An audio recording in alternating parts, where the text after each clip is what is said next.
Welcome to the deep dive. Today we're really digging into just one piece of source material, but it's a dense one. The lyrics of Quake Matthews' track, Can't Get Enough. No. And our goal really is to unpack this intense self-portrait he paints. You know, a life lived at full throttle. We want to look closely at the ambition, success, hedonism, and, well, the burnout that seems baked into it all. Yeah. And right from the title, Can't Get Enough, which repeats in the lyrics, you get this immediate sense of, well, insatiability. It's not just drive. It feels almost like an addiction, you know? A cycle where satisfaction is basically impossible. Exactly. It sets up this idea that slowing down isn't even an option. So let's start where the song starts. The sheer pressure and the grind of living this way. He lays it out immediately, doesn't he? The conditions are extreme. The chances are low. The pressure is high. It's all on the line. It's like there's no safety net. Everything feels very high stakes. And that pressure creates this weird conflict with time itself. He says he's been trying to move slow, but racing with time. Right. It's this paradox. He knows he should pace himself, perhaps, but the lifestyle, the pursuit, it just demands speed. Otherwise, you feel like you'll lose everything. Which obviously takes a toll, physically and mentally. Yeah. He mentions taking the bags right under my eyes. Yeah, and you wonder about that line. Is it a complaint? Or is it almost like a boast? Like, look how hard I'm working. It could start that way, yeah. Yeah. A sort of badge of honor, but then he pivots pretty quickly to the internal cost, that feeling of being totally disconnected. That amazing line. My feet on the ground, my head in the clouds, I'm lost in the sky. It's such a perfect description, isn't it? Grounded in reality, dealing with things, but mentally just adrift, completely unmoored, even amidst success. It perfectly captures that feeling. Successful, but lost. And if you link that feeling back to the pressure and the risk, well, the whole thing feels like a gamble. He says he has to toss the dice while the world watches, I bet, The Weekend on Lady Luck. So it's not just working hard, it's constantly rolling the dice. The whole existence is framed as this high-stakes game, almost an addiction to the chance itself. Which brings us nicely to the idea of success and status in this world. If it's all a gamble, what does winning even look like? It seems like it's not just about, you know, awards or official stuff. Definitely not. That line about Ice Cube, never thought that I'd live to see the day Ice Cube would say I'm tough. I mean, that's a very specific kind of validation, right? Oh, absolutely. It speaks to a certain kind of credibility, maybe street credibility, that maybe matters more than mainstream recognition in this context. And he contrasts that immediately, doesn't he? He says he's still never hung no blacks on the wall. Right, no platinum or gold plaques from the industry, maybe.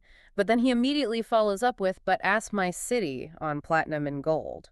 Okay, so the city's recognition, that holds more weight for him. Why do you think that is? Well, I think in this world he's describing, the city's approval feels more organic. Like it validates the hustle, the risk he's taking directly from the source.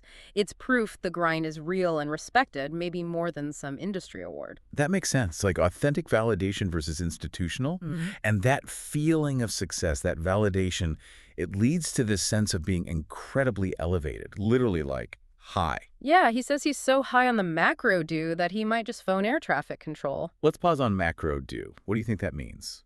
Is it about scale or... It feels like both, doesn't it? Macro suggests something huge, maybe global success, but do also feels like, well, it could imply an intensity, maybe even chemical, a high that's beyond normal experience. He's just operating on a totally different plane. So what's driving all this? We know there's pressure, the need for validation, but he gives us the core reason, doesn't he? He does. It's that line, I'm in love with the rush that come with the unknown. And that feels like the key to everything, right? If you love the rush of the unknown, then stability, certainty, that actually kills the feeling. Exactly, which loops right back to can't get enough. Satisfaction is impossible because the goal isn't really the destination, it's the chaotic journey, the thrill of not knowing what's next. Which is the perfect lead into the next part. Yeah. This cycle of hedonism that seems necessary to maintain the pace and this self-awareness about the burnout it causes. Yeah, that rush he loves seems to play out mostly in these late-night games. That's the setting. And it's there we see this really clear mix of pleasure and pain. He even ritualizes it, pouring two up, one for pleasure, one for pain. That image is so potent, it's like every bit of enjoyment, every high comes with an immediate built-in cost. Exhaustion, anxiety, whatever it is. The drink itself is almost a confession. And the lifestyle demands it. run around the globe doing packed-out shows, constant motion. Because if he stops, like we said, the rush dies. Which leads, inevitably, to him calling himself out. He's pretty blunt about it. Very. Too turned up because I never did learn how to take shit slow. It's the direct admission that he can't regulate himself anymore. The chase has taken over. And the result? Burnt out, but I can't seem to get away. He knows he's burning out, but he's trapped in the cycle he created. That connection he makes earlier to Hemingway is interesting, too. Pen to the bed, like Hemingway. Yeah, that's a dark comparison. It evokes this image of total obsessive dedication where the work just consumes everything, blurring lines, maybe linked to, substance use or working to collapse. Like the art demands self-destruction.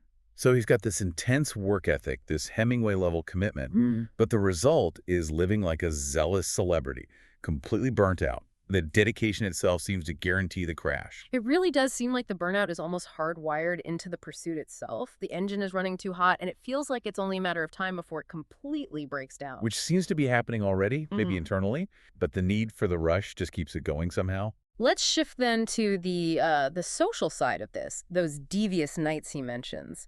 The interactions sound pretty cynical. Oh, deeply. Devious nights mixing the motion, tequila, and spite?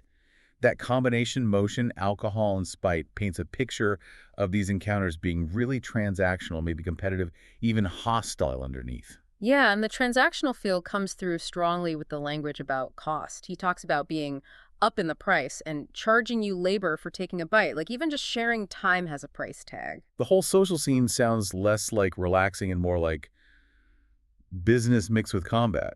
He mentions having divas to snipe. It's about managing status, maybe. Things like it. Which sets up this incredibly ironic moment later this conversation where he gives someone else the exact advice he needs himself. Right. He sees someone who's being too hype, tells her to wipe off your nose. Basically, calm down, sober up. And she actually admits it. She says, I know I'm tweaking tonight. She recognizes her own unsustainable pace, just like him. And his response is to offer help. I said, okay, we'll clean up your life. But then she delivers the killer line. The line that just sums it all up. Always seem to give advice that I never take. Boom. That's the core irony, isn't it? Her self-awareness mirrors his own lack of control. He's trying to fix her while admitting he's too turned up and burnt out. She's basically holding up a mirror to him in that chaotic, tequila-fueled scene. It shows how pervasive this feeling is. They're all kind of trapped in it, dispensing wisdom they can't apply to themselves. So wrapping this up, Yeah. we started with this intense chase for the limelight glow, saw how the love for the unknown rush fuels this relentless pace, and how that inevitably leads to being burnt out but unable to stop. It's a cycle. Yeah, and if you connect that opening, I can't get enough, with that final realization that they give advice they can't take, it really makes you question the nature of this kind of ambition, doesn't it? Like, is this level of self-destruction just the price of admission? Is being burnt out simply part of the deal for that kind of success he's describing? Or is the inability to slow down the very thing that creates the rush? Also the thing that guarantees it all eventually collapses? What's the real cost of being addicted to a feeling that demands constant chaos? The lyrics leave you wondering. He says you get caught up in the light that never fades, suggesting maybe there isn't an easy way out once you're in it. A lot to think about there. Definitely. Well, thank you for joining us on this lyrical deep dive. We hope you found it insightful. Catch you next time.